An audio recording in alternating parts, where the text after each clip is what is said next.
Did you know? Did you know? Yes, we get it already. Did we know? Did you know that 95% of all Americans are scientifically illiterate? And what does that make you?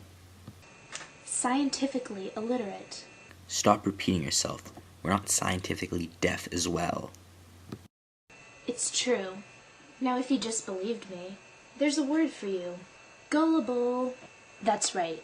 You are gullible if you just believed me. And you're also susceptible to something else called religion. Religion. See, they prey on people like you. Heh prey. She made it funny.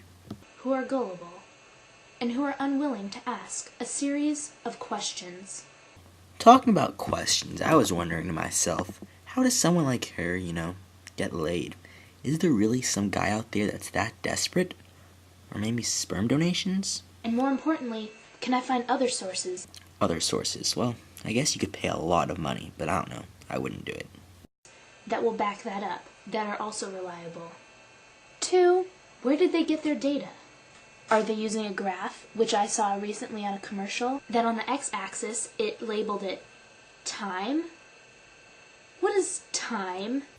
Time is, well, you know that stuff of ours that you're wasting right now? Yeah, that'd be time. Time can mean anything. Time can mean 1 second, 10 years. And who did they do their study with? Was it with one person? Was it with 10 people? Was it with 1,000 people? Where did they get this? Did they take the first 10 people out of a baseball game? Or did they take a random sample? We don't know. You're the one lecturing us. Why don't you tell us? From the whole population. 3, I said 95% of Americans are scientifically illiterate. What does that mean? Did they ask them one question? Did they ask them a series of questions? How hard were the questions? Did they say something as simple as, do you know what the periodic table of the elements is? Was it a simple yes or no question? Or was it an extremely difficult question that only a scientist would know? These are the questions that you should ask yourself anytime you hear a fact. Still don't think you're gullible? What about airborne? Oh yeah, pick on airborne. What has airborne ever done to you?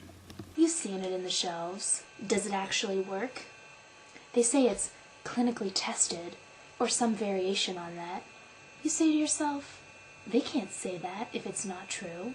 Yeah, you caught me. The first thing I thought when I saw airborne was, hey, they can't say that to me if it's not true. Oh, yes, they can. Oh my god! That's not regulated. No! But don't take my word for it, and you shouldn't. You should check it yourself. Ask questions. I could think of 3 good questions right now. 1. What the hell is wrong with you? Are you on something? 2. Do you actually think you're smart or clever or something? 3. Why have I wasted the last 3 minutes of my life sitting through all of this? Something as silly as that little fact. You could be gullible for something a lot bigger, like religion. Check your facts, please.